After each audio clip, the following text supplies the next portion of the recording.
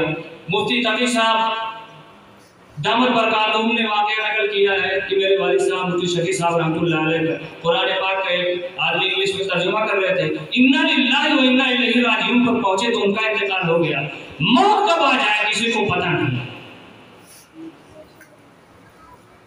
زندہ جو ہے موت کی ایزا بھی چکے گا، جب سرور عالم نہ رہے کون رہے گا بتاؤ؟ آپ صلی اللہ علیہ وسلم جس کے لیے کونین دنیا اور آخرت بنی، آپ نہ ہوتے تو کچھ نہ ہوتا۔ بتائیے آپ کو اس دنیا سے رخصت ہونا پڑا تو ہماری اور آپ کی کیا ہستی ہے؟ آپ حسرت کے سوا کچھ نہیں ہوگا اگر آپ نے اپنی موت سے پہلے تیاری نہیں کی۔ قرآن پاک کہہ رہا ہے جب جہنمی لوگ بدعمالیوں کی وجہ سے جہنم میں وہم یستریخون فیہا جہنم میں چلا رہے ہوں گے اور کہہ رہے ہوں گے اخرجنا نعمل غیر الذی کنا نعمل، اے اللہ چھوڑ دیجیے اب ہم وہ عمل جو برا کرتے تھے اب ہم نیک عمل کریں گے۔ قرآن کہہ رہا ہے اس کا جواب آئے گا امن نعمرکم ما نتذکر فیہ ومن تذکر وجاءہ النذیر، کیا تم کو ہم نے اتنی عمر نہیں دی تھی جس میں تم نصیحت حاصل کر رہے تھے؟ تمہارے پاس ڈرانے والا بھی آیا، اب سوچو اب کوئی موقع نہیں ہے۔ اس لیے میرے محترم بزرگوں اور دوستوں، اللہ کے رسول صلی اللہ علیہ وسلم نے اسی لیے فرمایا کیا موتو قبل ان تموتوا، مرنے سے پہلے مرنے کی تیاری کیجیے۔ باتیں بہت ہیں، اگر مانے تو ایک بات کافی ہے اور نہ مانے تو ہزاروں باتیں بھی ناکافی ہیں۔ اللہ تعالی ہم لوگوں کو عمل کرنے کی توفیق عطا فرمائے اور رسول اللہ صلی اللہ علیہ وسلم کے فرمان کے مطابق ہم سب کو عمل کرنے کی توفیق عطا فرمائے۔ وآخر دعوانا ان الحمد للہ رب العالمین۔